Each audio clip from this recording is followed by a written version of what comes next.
Hey there, it's Andrea, and welcome to the Voice of Influence podcast. Today I have with me Stephen L. Blue. He is an internationally recognized expert on leading change and business transformation, showing companies how to triple and even quadruple growth. Steve regularly contributes expert commentary and interviews with leading media and industry outlets.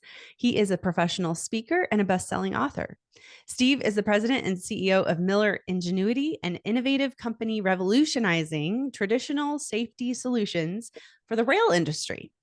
Its products protect assets, preserve the environment, and save lives. Welcome to the Voice of Influence podcast, Steve. Well, thank you, Andrea. It's a pleasure to be here. So, for context, then, maybe you could tell us a little bit more about your history as a CEO and kind of what your company does. We're actually North Platte, Nebraska, is Yeah, actually has the largest rail yard in the United States. I've been there many, many times. Oh my gosh, you've been Yeah, here many times. absolutely. I don't go there so much now as my sales guys do. Yeah. Generally, if you're going to, particularly if you're going to introduce a new product in the rail industry, that's like you pay homage to North Platte. They test it out there, they tinker it with it there, and so and as you know, it's a really big rail yard, Yeah. one of the biggest in the country. So that's kind of the place to be, except in January or February.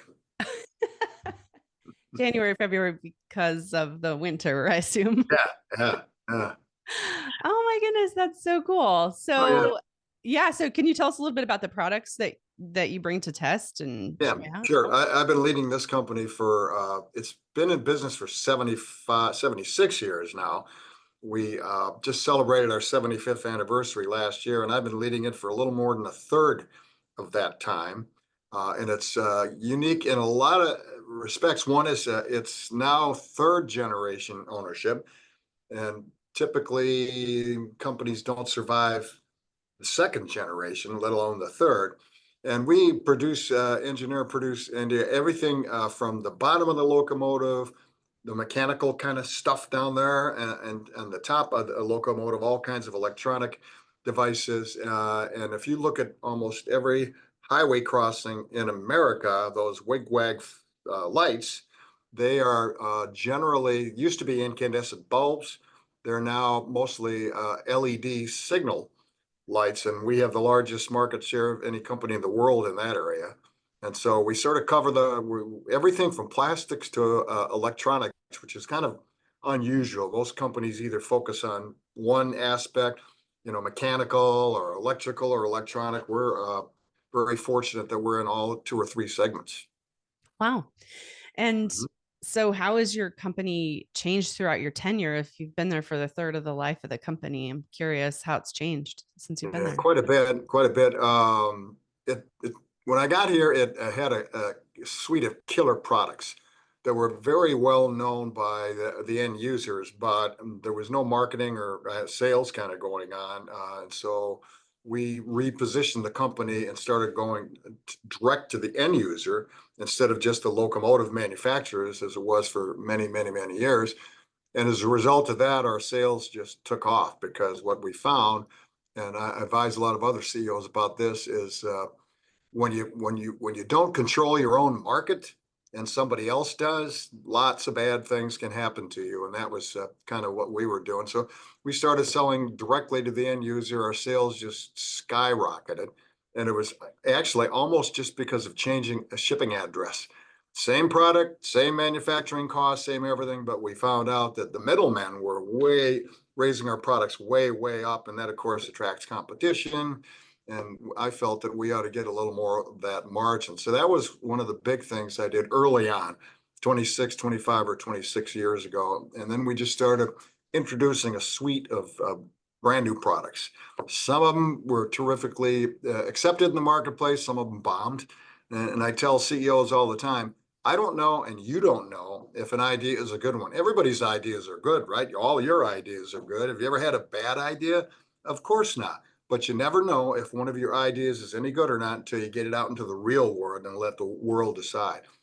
So we had a lot of successes, more successes than failures. And the company our EBITDA has increased by over 7 times in the last 25 years. So that's pretty spectacular performance. Yeah, that's great. Congratulations on all that success and the success of also just executing change. I know that it's not easy to, number one, get people to really think about innovation because people struggle with change. Right. So I'm curious about how you have been able to really promote that, encourage that, make that a part of. I mean, Ingenuity is in the title of your Yeah. company. So how is Yeah. that really built into the DNA? Well, nobody likes change. I don't like change. You don't like change. The only people who like change are the changeors. The changees don't like it. And so that's a classic problem. It's been a problem forever. And one of the things I've found about change is if you over communicate the reasons why, you're much better off than if you under communicate. And when I communicate, and this is part of what you do too. When I communicate anything, I talk about, especially change. I talk about not only the good things that will happen if we do this, but the bad things that will happen if we don't. People generally are not so much attracted to positive outcomes as they are to potential negative outcomes. So if you just talk about, oh boy, it's going to be a rosy future, we make all these changes and everything will be great, and they go, yeah, fine, but what if we don't? And when you talk about kind of the dark side of that, then it sort of paints the whole picture, and you're kind of motivating people positively, and you're motivating people negatively, and then you do it constantly, constantly, constantly, constantly. You're always talking about, I'll give an example. Many, many, many years ago, I've bought a lot of companies, but I remember the first one I bought, it was a company that was headquartered in California. And I knew all along when I bought the company, I wasn't going to keep it out there. Most companies don't. You rationalize your purchase price by, coordinating everything inside headquarters. And so anyway, I went out to California and I announced to all the employees there that unfortunately they wouldn't have a job. And I came back to Winona and I talked to all my people and I said, I've made two very different speeches in the last 2 days. One of them was closing down the factory in California, and the other is here talking to you about how we're going to absorb everything. I said, that's the reason why you always want to be improving, because when you're not, then you become a target for a corporate raider or an acquirer. And then if you get acquired, bad things happen to you. So I always try to illustrate to people in real time and with real effect and real things that are happening, why we do the things that we do. Hmm. And that takes a lot of intentionality, takes a Oh, lot yeah. of effort and Yeah, time. yeah. How much, I mean, if you were to think about the amount of time you spend on communication, whether it's thinking about how you're going to communicate or actually communicating, I mean, how would you quantify it? 90%. Wow. Everything's communications, Andrea, and you know this. Uh, and you have so many constituents, especially if you're a CEO. You got your shareholders, you got your board, you got your employees, you got your customers. And the tough stuff is that you have to be able to satisfy all of them. And that's just not easy. And when people grumble about, yeah, boy, things would be great if we didn't have employees, and things would be better if we didn't have customers, things would be great if we didn't have these pesky shareholders who always want more and always want more. And the fact is, you have to find some balance between all of those constituents, because if you make one happy to the exclusion of the other, before long, you won't have any business at all. And so I spend 90% of my time communicating with all of those constituents. Sometimes it's more than others, but I like to keep my employees informed. I always tell my employees almost everything. Now there are a few things I can't tell them, obviously, but generally my philosophy, Andrea, is tell people everything and as much as you can, and if they feel informed, they'll feel more empowered. Mm. Why do you suppose that is? Well, if you're in the dark and you don't know what's going on, what do you conclude in your mind? Uh-oh, it's bad. It's really bad. It's human nature to always conclude the worst thing can happen. Now, most people, when they wake up in the morning, they don't go, oh, this is going to be a great day. I'm going to have all kinds of good things happen to me today. They don't. I don't, and you don't. We all wake up in the morning going, what's going to go wrong today? What do I have to be careful of today? What do I have to do today to make sure those bad things don't happen? So generally, if you leave people in the dark, they will always conclude the worst. And the worst is usually not what happens. And when they're concluding the worst and obsessing about the worst, they're not being productive, they're not being creative, and they turn to unions, they turn to government, they turn to whatever. And you don't want them to do that. You want them, when they're concerned, you want them to turn to the leadership. What does it look like when they do turn to leadership? And how do you handle Well, that well? yeah, early in my career, companies back, not this one, but many companies back, I worked for a company called Allen Bradley. Allen Bradley is now it's owned by Rockwell, but they were pioneers in the industrial automation business. And when I left them, they were $1 billion company. When I started with them, they were only 100 million. And I was lucky because my first job with Allen Bradley, they, as it turns out, had one of the greatest leadership development programs on the planet. So I was fortunate to get some really not only mentorship, but formal training and so forth. And one of the things about Allen Bradley is they were union free. Not that they had anything against unions, but they preferred to not have the interference of a third party. I don't care who that is, a union, a government, your brother-in-law, you just don't want anybody interfering with your business. And one of the things we learned, and I've carried with my entire career, is companies that get unions deserve them, and they get the kind of union that they deserve. So basically, if you treat people poorly, if you pay them poorly, and you don't communicate with them and you treat them poorly, you deserve a union.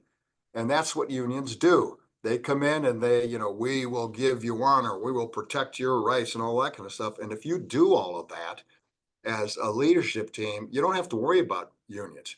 We don't have one here. I've worked in companies that had unions. They already had them when I got there. And so I know what both sides of that are. And you're always better having the freedom and ability to communicate, because you can't communicate directly with your employees if you have a union. You got to talk to them, and then they talk to them. And so and that's part of what you're talking about today, is then the message gets massaged and the message gets filtered, and it gets filtered to favor the union's interest and not favor the management's interest. Hmm. And that's one of the things that I talk about all the time is in fuzzy communications, right? Person at the top says something to the person below him or her, and then he goes, yeah, yeah, boss. And then that person manipulates, massages that message just a little bit to favor himself. Then one level down, it gets massaged again. One level down, it gets massaged again. By the time it gets down to the bottom, in the same way, going up, you wouldn't recognize it because everybody manipulates and massages the messages for their own particular interests. Hmm. And I bet that sometimes can happen even subconsciously. Oh, absolutely right. Usually it's not anything nefarious or anything sinister or anything like that. I'll give you an example. I did a custom keynote speech for a major medical device manufacturer a couple of years ago. I won't name it. And they wanted to be sure that they weren't slipping in terms of their quality culture, if you will. And so they wanted me to take a look at other companies, big companies, well-known companies that sort of did. Classic example is the NASA Challenger example. There's no shortage of examples in this area, but that one's a particularly easy one. There's a lot of public information. And so what happened was the engineer at the very bottom absolutely told one level up, this seal is going to fail below a certain temperature. He said that, right? But by the time it got to the top, it couldn't have been that, because people at the top wouldn't have go, oh yeah, I know it'll fail, let's launch it anyway. That'd be insane. They didn't do that, but because it got manipulated, this is to your point, sometimes subconsciously, just a little bit of it. So it starts off with it'll fail if you do that. By the time it gets up to the top, it could be, well, there's some risk. There's a little bit of risk there, but our engineers are on it. Don't worry about it. Hmm. And I'm sensing a theme here. You really prefer direct communication between parties. Absolutely. And I'm pretty blunt. You probably noticed that already. I'm very, very Yeah. blunt. I'm very cognizant of people's feelings Mm. and interpersonal dynamics. I've been in leadership almost 50 years, and I tell people I'm not that smart, but I've been around a long time, so I've seen everything. And to me, it's always better, if you're talking and speaking in tongues or in parables or in corporate speak, most people can't understand you. And if you want them to do something or not do something, you have to be very clear in your communications. I always say clear, concise, and compelling. It has to be very clear. It has to be concise to be clear, but the message has to be compelling too, or no one takes action on it. Mm. So true. Mhm. And you also were mentioning just how people kind of struggle with the amount of maybe stakeholders that are involved. If I just didn't have to worry about this particular group or that particular group. But it's interesting because business is relationships, and relationships are flat out messy.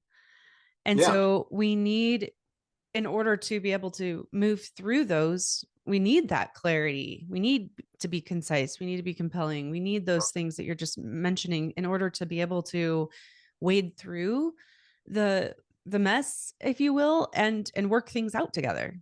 yeah. I just wrote a piece for I think it was Industry Week. Asked me a question on it. Wasn't quiet quitting. It was it'll come to me something about the imposter syndrome. Have you heard about that? Yep. Okay, it's a made up term of a problem that's existed forever. Yeah. Quiet quitting is the same thing. They make us so anyway. The imposter syndrome is, you get into a position you don't think you deserved it. You don't think you can do it, and oh, woe is me. And it's very classic that the best engineer becomes the supervisor of engineers, and he's horrible at it. He isn't trained for it. He isn't, ready for it and all that. And so that's the so-called imposter syndrome. But guess what? When you get into a leadership position, things are much more difficult than they were before. Because to your point, human relations are messy. They're all messy. I mean, you're not easy to figure out. I'm not easy to figure out. Yeah, when I see you stressing and obsessing over something, I don't understand that. It makes no sense. Why the heck are you doing that? You shouldn't be doing that. And the more you can get on, one of the best piece of advice I got on negotiating is go to the other side of the table and understand their position. And if you Mm-hmm. understand their position, not yours, yeah, you got yours already. You go to the other side and understand their position, you're more likely to get a deal that works for both of you. Mm. Because if you get a deal that only works for you, they'll get you back. Sooner or later, they'll get you back. So you're always better off with anyway deals that satisfy both sides. But to your point, it's the human relations are messy. I'm sorry, that's what it is, and so you need to deal with it, and you need to be productive at it. I'm curious, as you've gone through your career and you've been direct and you've worked with people, when you've had resistance to being to that directness, I'm sure you have, because anybody that's being direct, some people really don't like that. Yeah. Um, how do you navigate that? You have to, yeah. Some people, you're right, don't like that, don't appreciate it, can't process that. And so every person that you or constituent that you're communicating with, you have to think, okay, how's he going to react to this? And if you know them, you know how they'll react. So, okay, so the direct approach with him isn't going to work because he's going to react poorly and badly to that. So, but I've got to get it through and I've got to get this person to understand and agree to it and act on it. So, knowing that, you sort of step around the landmines. If you know some person will just go ballistic if you go direct, you don't want to do that. So you go say, well, I think we need to do this, and you sort of move them into it slowly. And people always want to come to their own conclusions. You don't want to take my conclusions and become mine. You want your conclusions to become yours. So you want to lead a person to a place that they need to go, but you want them to conclude, aha, now I got it. Yep, that's probably what I ought to do because the best ideas are the ones you come up with, not Mm, the boss. yeah. Yeah, it's true. And well, and it it helps people take ownership for it as well, and they care about it more, they want to do more with it. That's actually the topic of the very first episode that we recorded on this podcast, which was like 7 or 8 years ago, almost Mhm. 400 episodes ago, was about that Good light for bulb you. moment, leading people to a light bulb moment, like you're talking about. And I Yep. don't think that's, I think it can be manipulative, but I don't think it's necessarily manipulative. It's also just putting things in front of people so that they can come to their own conclusions, that so they can see how you came to that conclusion, and maybe they come to it as well. Right. Like my old Uncle Bert used to say, putting the truth in its best possible light. Mm-hmm. Now, some Mm-hmm. people could interpret that as lying or deceiving, but it's not. It's the truth, but it's in its best possible light. And that best possible light is different for every constituent you have. Now, the customers only want to know one thing: drop your price, improve your quality. Keep dropping your price, keep improving your quality. In fact, if you're not careful, the customers will make you drop your price to the point where you're out of business. They'll do that, and you can't let them. Shareholders want to know you're going to raise your price and keep your quality the same. Employees want to know you're going to raise their pay. People in manufacturing want to know that they don't have to have quality and volume. They only have to do one or the other. I talked to somebody the other day and they said, well, what do you think about, I think it was CEOs have to walk in a bipolar world or something. And I said, once my manufacturing manager asked me, do you want quality or do you want volume? My answer to that was yes. And that's the world we live in. You don't get to live in the world of either or. I'm sorry, that's just not the world we're in. You have to live in the world of yes and both. So you are also an author and speaker, Mhm. and I'm curious, did you always think of yourself as someone who would someday speak and write? Was that kind of always in you, or did that surprise you and kind of come about out of nowhere at some point? It's evolved. I remember years and years and years ago. This had to be maybe 20 years ago, and I wrote my first book. I'm sitting on the couch at home with my laptop writing it. My wife looks over my shoulder and she said, "What are you doing?" And I said, "I'm writing a book." She goes, "You don't know anything about writing a book. What could you possibly write about?" Well, thanks for the encouragement there. And so I just sort of got into that. And then about the second book, yeah, the second book, maybe the third, I thought, well, I'm communicating what I know, and what I've learned, and what I have done as advice to people. That's what, at the end of the day, any nonfiction book is about, a business book.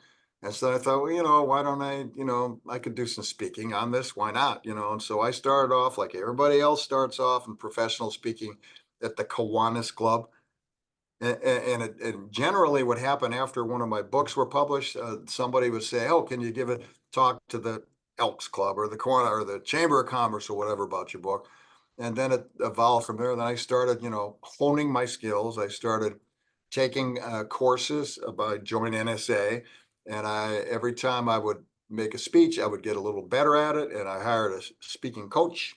And he was brutal. He'd see one of my performances and he'd pick it apart. Great, that's what I want. And once I looked Andrea at a speech, I don't keep the old ones anymore because they're just too embarrassing even for me. I looked at one of the earlier speeches and when I looked at one of the most recent speeches, it was horrible. It was just horrible. The first one I looked at way back, who the hell would hire this guy?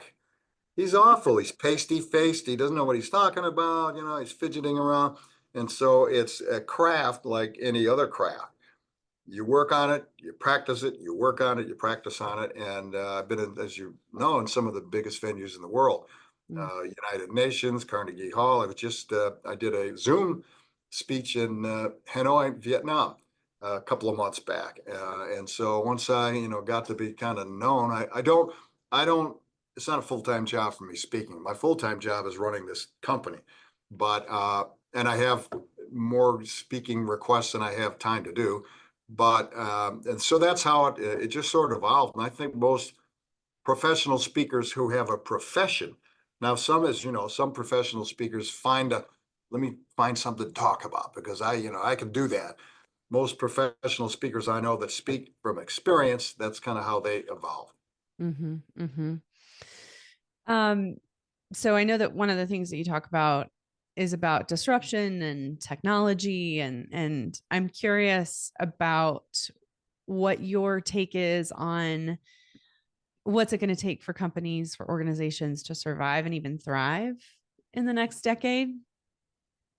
Yeah, well, it's a pretty broad question. It's a lot of things, but innovation is one of the big things.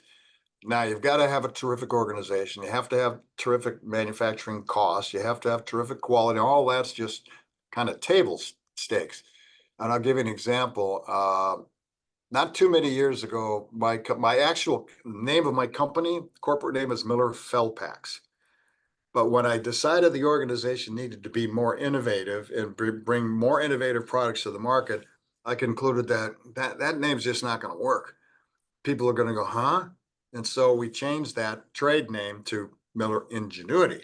So, okay, so you have to get the market ready for the kind of changes that you're going to make as you're making the changes internally. Usually you want the market to be ready because if I introduced a brand new slick gee whiz product in the marketplace that I'd never done before, people would go, fell packs? You guys, you're not into that. You're not ingenious, if you will. And so in my company, innovation is an all hands exercise. It isn't just for the engineers. It isn't just for the marketeers. It's for the factory too, because there's a lot they can do to reduce costs, improve, procedures and all that.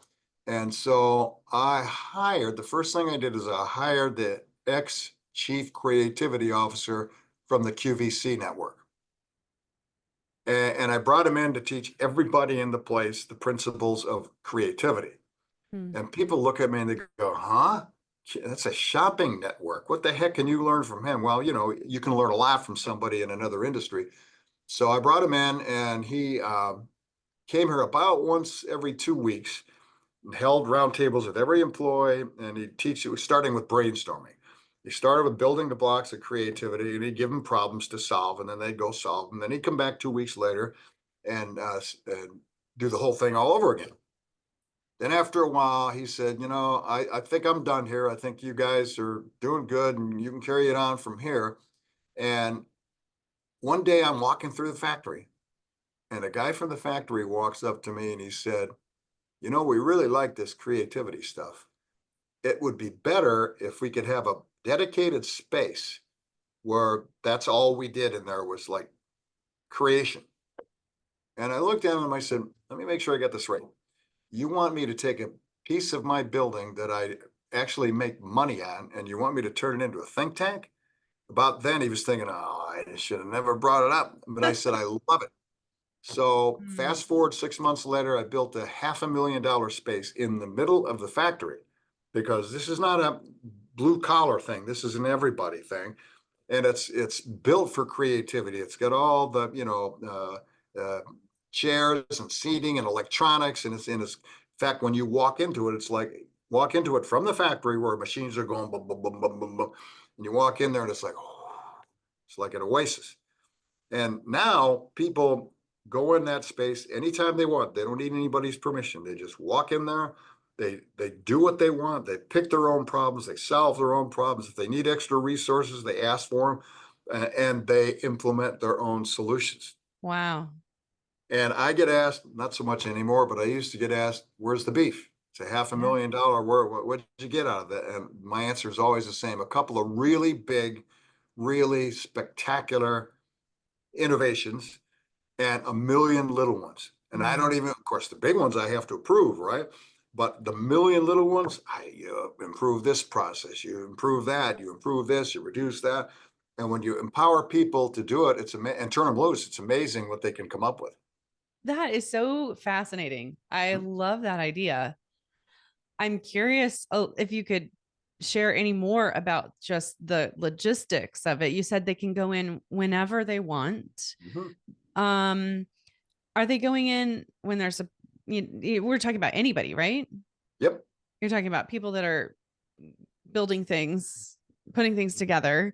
So Yep. maybe it's all just not natural now, but I'm just wondering how you built that to the point where they realize that actually I have this idea, I want to test it out. And Yep. I have the ability to do that and I have the time and the resources and how do you communicate that and really get that set up? Well, you have to have an empowered workforce to begin with. Yeah. And believe it or not, okay, our workforce is a terrific workforce. with a terrific culture, and it's a self-directed workforce. We don't have any bosses out there. We Mm, have people who sort of facilitate the movement of material, the ordering of material, and all that. But generally, people do what they see what the orders are. They pull the inventory they need to build the orders, and they build it. And every single person in the factory is trained on every single job. So if in this particular area there aren't any orders today, nobody works over there. They're working over here where the orders are. And the thing that people, okay, you talk about, wow, self-directed workforce. Wow, again, let me have some of that. Not everybody's up for that because many people throughout their lives have been trained to check their brains at the door and mm-hmm. then pick them up again when they go to the bowling alley. And they like that. They want that. So you have to be careful you don't hire somebody who wants that kind of an environment because that's not what they're going to get here. And as an example, once you've created the culture, it's the CEO's job to nurture it and defend it and sustain it and support it, right? And one of the ways to support it is make sure nobody gets in the front door or the back door that isn't going to be part of that. The reason the way we do that is the people that they would work with do the interviewing. Yes, the person who sort of like leads the area will interview as well. And then the people either say that person would work well with us and how we do things, or that person won't. And then they don't hire that person. And performance appraisals, the factory's a great example, are also done by peers Mm, because they know who's doing it right and who's not doing it right. mm, And when it comes to what the peers decide this person's got to go, then this person goes mm. because Wow. they know better than anybody else whether they're doing the job or not. And they don't last long here. And if you get into an environment where it's like, oh my God, I'm supposed to think, I'm supposed to come up with ways to improve things, because yourself in the factory, I don't know anything about what goes on out there. I don't know how to improve a darn thing, but they do. And the key is, Andrea, to unlock that knowledge because they all know, they already know it. If you unlock that knowledge and give them permission to do it, it's amazing the kind of improvements that they'll come up with all by themselves. Yeah. So it starts at the interview process, I'm sure, or even as you're advertising, I'm sure. Yep. Um, I would imagine that there's some sort of question that you ask, or some sort of, like, besides the fact that it's the workforce that's actually interviewing the person. Any other things that you want to say about that? I don't structure the interview process. I mean, I know, you should ask open-ended questions. But we've trained them on that. We didn't just turn them loose, say, evaluate your peers, and they'll hate you forever when you're Yeah. done. Yeah. We have to give them training on that. You have to Right. give them coaching on that, and then it's amazing what they can do. But and we have such a stellar reputation in the community. I haven't had hiring problem one. The labor market's tight and all, and that's all true. I have no trouble hiring anybody. It's not because I pay market. I don't pay, I'm not the highest payer because I learned years ago, Andrea, being the highest payer doesn't get you the highest person necessarily. Being the lowest payer will get you the worst person. I know that.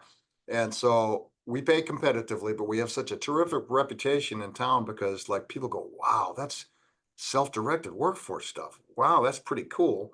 Plus, we're very philanthropic, and that attracts a certain kind of person that knows that. And we like Mm. that kind of person because they're committed to the community, they care, and they generally are better employees, more productive employees than those that aren't.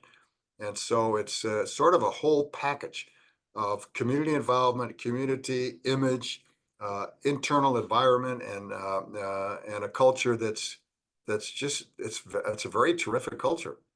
I love the idea that people can really um, think for themselves, think critically, think creatively, actually implement change. Is there any kind of process that you use to sort of vet that change, the changes that take place? Do they need to take this idea back to their coworkers and say, "Hey, I'm thinking about this. What do you guys think?" Or what? Like, how does that implementation go? I'm not sure, to tell you the truth.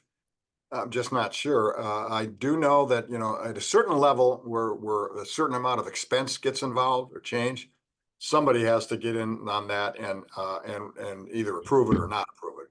But generally, they figure out what's wrong because they know what's wrong, and then they just go ahead and fix what's wrong. If they need something beyond what their capabilities are, to buy, acquire, or change or whatever, they ask somebody to help them with that. But generally, 90% of what they do is just done by themselves. So you guys have had such success with creating this culture of innovation.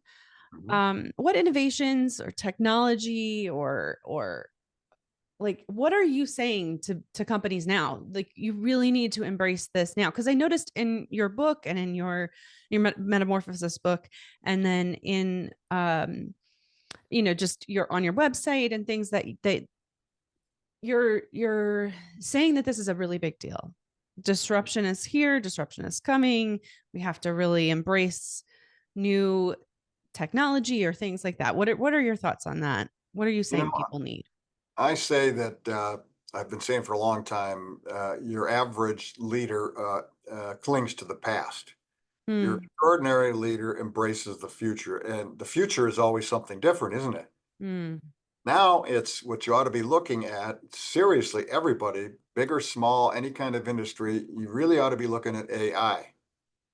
And what does that mean? How will that affect your business? How can you get involved in that? How can you use that to improve? It's, people often are dismissing AI as well. There's two classes of people. One that say the robots are going to come kill us, Yeah. and then there's the other category that says, boy, it is the future, and we're going to be it's going to be disruptive and all that kind of stuff. There's maybe a little bit of truth in both sides, but I think of AI, Andrea, like I used to think of emails. Remember when you're probably too young to remember this, when emails first came out? It's like, Oh why yeah, would I I'm want to there. do that? Why would I ever want to send an email? Yeah. Then text messages came up, and it's like, I got an email. Why would I ever want a text message? Yeah. And so people tend to generally, and I'm one of them too, that generally look at new technologies and dismiss them as not useful. It would be a really big mistake. AI just happens to be one that's big and will impact everyone, but there's a lot of, depending on your industry, there's a lot of different technologies on the horizon that could disrupt you. You never know what's going to disrupt you unless you're very attentive, right? And if it's typically not within your industry, if you're in a particular, let's say I'm in the rail industry, right? Someone is likely the next disruption in my industry and in my business is probably going to be from somebody who isn't in the rail industry at Hmm. all. I don't know where they'll be, but it could be an adjacent industry, who knows? So you always have to be on the lookout for unusual and never before seen or heard disruptions. But generally, I would say AI is something you have to look at very carefully and very closely. I've got some consultants talking to us about that. It would be easy for anybody to say AI. Well, if you're in the electronics world, maybe that's got something, or maybe if you're in software, that means something. But AI is a perfect example of a disrupting technology that will disrupt every industry, and there'll be winners and there will be losers. And the winners will be those that embrace it, and the losers will be those that reject it. Hmm.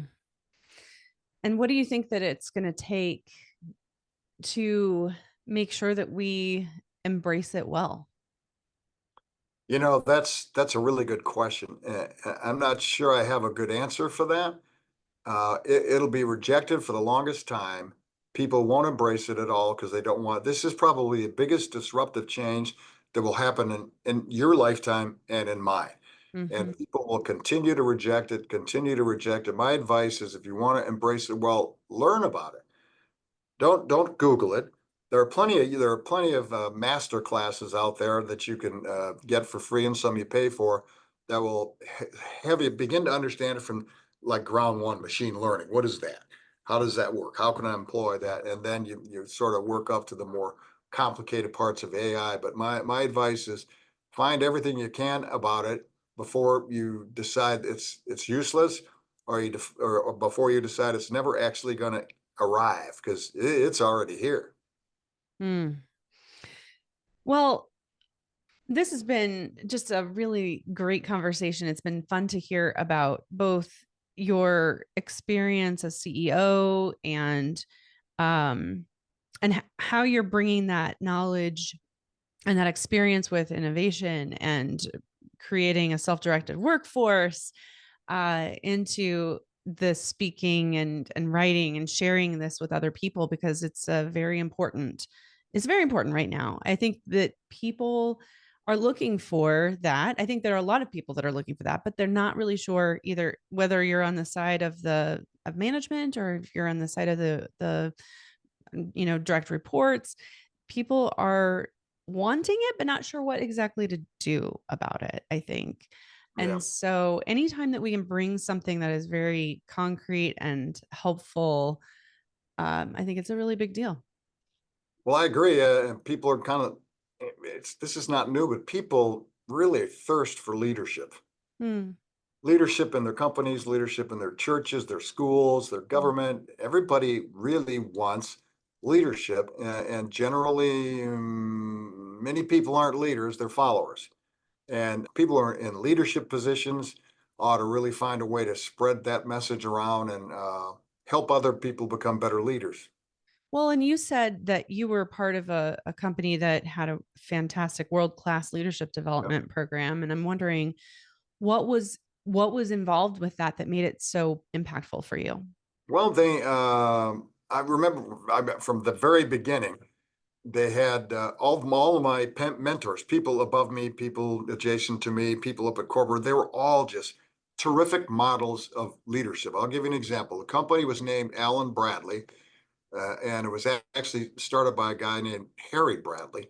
And Harry, when he was alive, they had a big factory in Milwaukee with I don't know how many thousands of people, and it was probably I don't know 40 stories high. And he lived in the top. His apartment was in the top of that factory. He could have lived anywhere he wanted. By then, he was a multi-bazillionaire. And Harry used to walk the floors of the factory on the midnight shift. And he didn't walk the floors of the factory to make sure people were working. He walked the floors of the factory to make sure people were being treated well. Hmm. And as an icon and as an image and as an illustration of how leaders in Allen Bradley should be, that was a perfect metaphor. And he led by example. And another thing is they used to send us to what we used to call charm school. It was center at that time, Center for Creative Leadership in North Carolina. And so you'd go before you went to charm school, people that worked for you would fill out assessments about you. People who work adjacent to you would fill out the same thing. Your boss would fill out the same thing. And then you'd go to 5 days worth of charm school with a bunch of psychiatrists and a bunch of other people who are peers, but not in your company. Hmm. And at the end of the week, you got a big feedback dump. Yeah. Not only and everybody that said about you, but people that you were there with in that setting would do the same thing. And in the meantime, all the shrinks were watching you. And so by the time you're done, it's terrifying. When you get to that last week, it's like, oh my God, I really don't want to hear what I'm like. You had a book that was probably 12 inches thick with everything you could possibly imagine about you. And it was all true. Some some I didn't know about, some I did know about it and didn't want to admit. And I carried me with that for years and years and years as a guide, if you will. And then I'll give you one more quick example. We had a problem with a remote factory, and I get sent out there to nose around and see what was going on. And the guy that was running the factory, I'll never forget his name. I won't say it. He ran it like a plantation. He treated people like I won't say what. And when I reported my findings back to corporate, they fired him. Not because the numbers were fine. He was producing just like what they wanted to, but they would not tolerate anybody treating people as poorly as him. They just fired him. Hmm. And so I learned all those lessons early on. Well, thank you so much for being a voice of influence today, Steve. I've got two more questions for you. Number one, where can people find you, your books, speaking? It's probably best at stephenlblue.com. So, yeah, stephenlblue.com. That's my personal website. And then my last question for you is what if somebody really wants to be a voice of influence in their company, what last piece of advice do you have for them? Learn everything you can about influence. At the end of the day, that's mostly about communications, but it's also about empathy. When people believe their leaders care about them, that's a whole lot a different game than if they believe their leaders don't care. And Mm. if you want high performance from people, care about them. Yeah. Love it. All right. Thank you so much. Okay, it's my pleasure.